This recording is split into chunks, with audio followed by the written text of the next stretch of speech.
Well, thank you very much.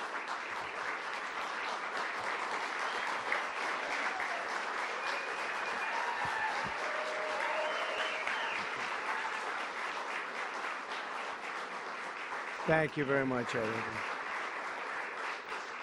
And I'd like to start by saying that our country is doing very well. Things are, as you can see, doing quite well. Please sit down. Before we begin, I just want to announce that I signed a proclamation a few moments ago honoring the 250th anniversary of Patrick Henry's famous speech to the Second Virginia Convention, in which he declared very well-known, very famous words, "Give me liberty or give me death." Has anyone heard the phrase? I think most of you have.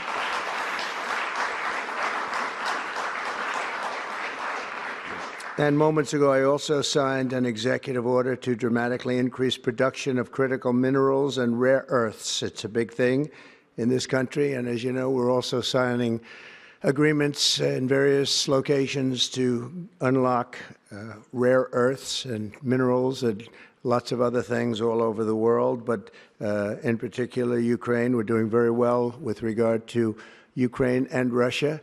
And one of the things we are doing is signing a deal very shortly with respect to rare earths with Ukraine, which they have tremendous value in rare earth, and we appreciate that. And we spoke yesterday with, as you know, President Putin and President Zelensky, and we would love to see that come to an end, and I think we're doing pretty well in that regard. So hopefully we could save thousands of people a week from dying. That's what it's all about. They're dying so unnecessarily, and I believe we'll get it done. We'll see what happens, but I believe we'll get it done. Today we take a very historic action that was 45 years in the making. In a few moments, I will sign an executive order to begin eliminating the Federal Department of Education once and for all.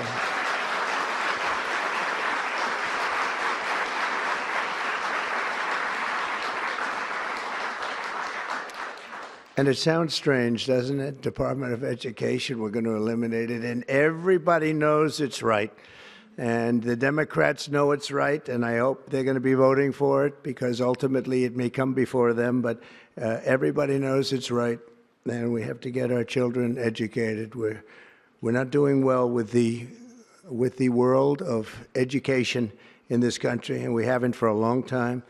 And we're pleased to be joined today by the woman who I chose because she's an extraordinary person, and hopefully she will be our last Secretary of Education, Linda McMahon. Linda, thank you. Thank you very much. That's another interesting statement. It's an interesting opening, right? But it's true, and it's been amazing how popular this has been. I tell people that this is what I'm doing today, and they say, "Oh, it's about time." Everybody says it. Republicans and Democrats have said it. They're all saying it. Also with us are some terrific people. Governors Greg Abbott. Greg, thank you very much. Governor Ron DeSantis, thank you very much, Ron. Mike Braun, congratulations on your victory, Mike. That was a big one. Mike DeWine, thank you very much, Mike. Jeff Landry. Jeff, thank you very much, Jeff. Bill Lee, thank you. Governors, all governors. Brad Little. Brad, thank you very much. Where are you, Brad? Hi, Brad. Jim Pilan, thank you very much, Jim. And Kim Reynolds. These are all people very interested in education. And I even see Dan Patrick over there, my friend Dan Patrick. We're joined also by Representatives Tim Walberg and Virginia Fox, Rick Allen, Michael Rulli, and again, Dan Patrick. Thank you very much, Dan. You've been a great friend of ours. And State Attorneys General Ken Paxton. Ken, I see you there. Andrew Bailey. Andrew, what a job you've done, Andrew. You have some good cases going. You've done a great job. Thank you very much. and co-founder of Moms for Liberty, Tiffany Justice. She's been a hard worker. Thank you. Thank you, Tiffany. When President Carter created the Federal Education Department in 1979, it was opposed by members of his own cabinet, as well as the American Federation of Teachers, the New York Times editorial board, and the famed Democrat Senator Daniel Patrick Moynihan. History has proven them right, absolutely right. After 45 years, the United States spends more money on education by far than any other country, and spends likewise by far more money per pupil than any country, and it's not even close. But yet we rank near the bottom of the list in terms of success. It's an amazing stat. Those are two stats you don't want: the most money spent per pupil, and you're at the bottom of the list. And that's where we are, like it or not, and we've been there for a long time. 70% of eighth graders are not proficient in either reading or in math. 70%. 40% of fourth graders lack even basic reading skills, can't read. Students in our public elementary and middle schools score worse in reading today than when the department opened, by a lot. In Baltimore, 40% of the high schools have 0 students who can do basic mathematics. Not even the very simplest of mathematics. I said, give me your definition of basic, and they're talking about like adding a few numbers together. Despite these breathtaking failures, the department's discretionary budget has exploded by 600% in a very short period of time, and it employs bureaucrats in buildings all over Washington, D.C. And as a former real estate person, I will tell you, I ride through the streets of Washington, and it says Department of Education, Department of Education. I said, how do you fill those buildings? It's crazy what's happened over the years.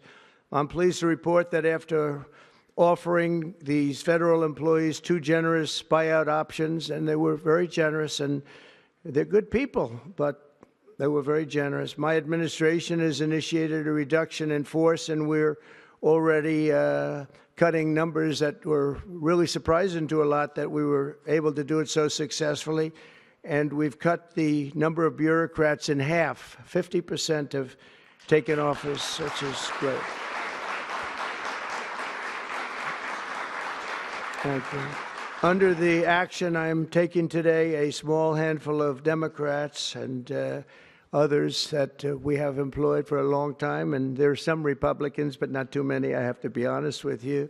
But the department's useful functions, and such as, and they're in charge of them: Pell Grants, Title I funding, resources for children with disabilities and special needs will be preserved, fully preserved. They're all going to be so. If you look at the Pell Grants, it's supposed to be a very good program. Title I funding and resources for children with special disabilities and special needs, they're going to be preserved in full and redistributed to various other agencies and departments that will take very good care of them. And that's very important to Linda, I know, and it's very important to all of us.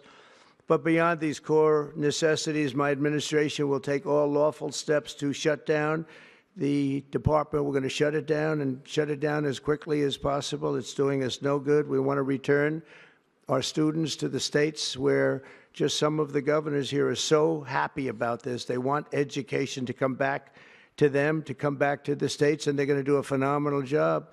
You know, if you look, Denmark, Norway, Sweden, I have to tell you, I give them a lot of credit. China's top 10, and so we can't now say that bigness is making it impossible to educate, because China is very big.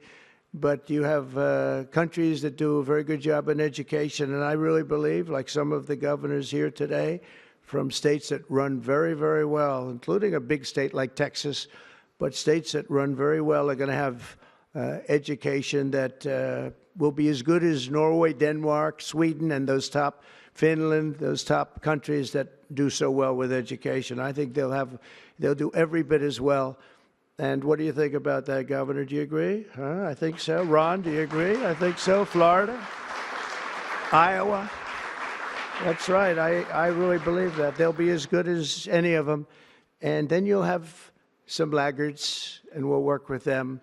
and we can all tell you who the laggards will be right now, probably, but let's not get into that. But we'll work with them, and we're going to make them, they'll do a job. I think they'll do a job, and they'll go to sections of the state. For instance, New York, you'll have a Manhattan, and you'll have a Suffolk County, and you'll have Nassau County, and you'll have Westchester County. You'll do 4 or 5 or 6 of them. You have upstate New York, and those counties, I think, are going to do very well. And I think ultimately Manhattan should do very well. But we'll break it down into sections, and I think it'll be really, really good. And they're going to be probably the tougher ones, but I think they have a chance to do really well. But we're going to be returning education very simply back to the states where it belongs, and this is a very popular thing to do, but much more importantly, it's a common sense thing to do, and it's going to work. Absolutely, it's going to work. And I can tell you from dealing with the governors and others in the state, they want it so badly. They want to take their children back and really teach their children individually. Probably the cost will be half, and the education will be maybe many, many times better. So we look forward to this. I want to just make one little personal statement. Teachers, to me, are among the most important people in this country, and we're going to take care of our teachers. And I don't care if they're in the union or not in the union. That doesn't matter.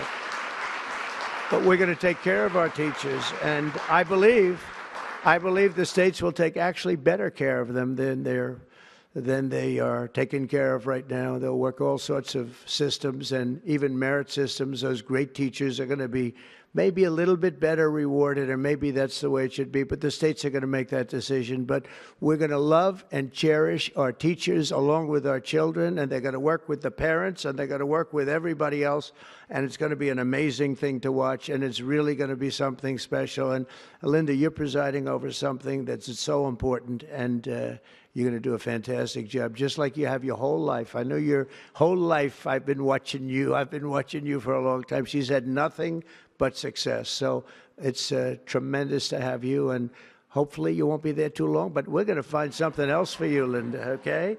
So this will conclude what we are talking about with respect to our most cherished group of people, and that's our children. We want to have our children well educated.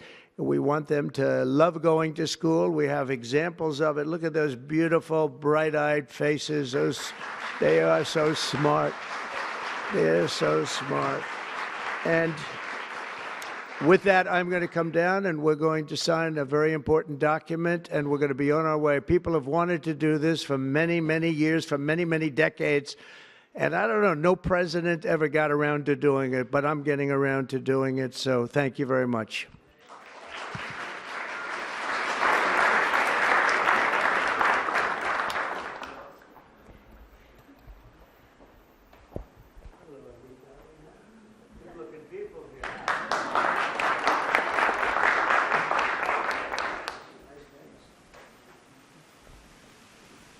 Should I do this?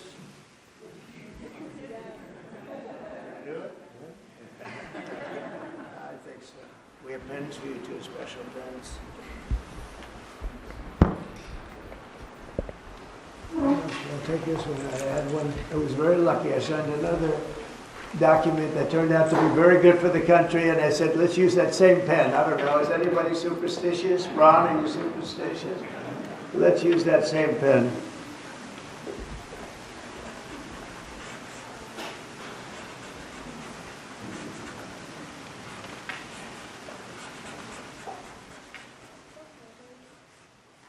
Okay.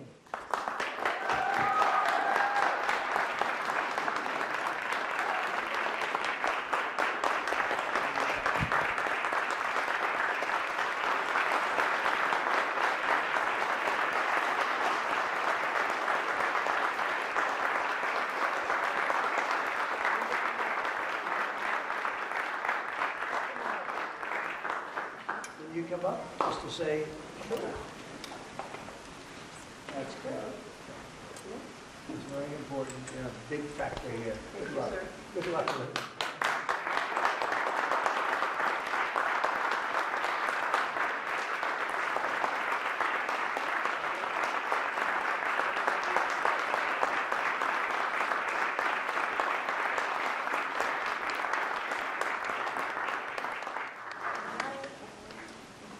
Thank you, everybody, very much. Good luck.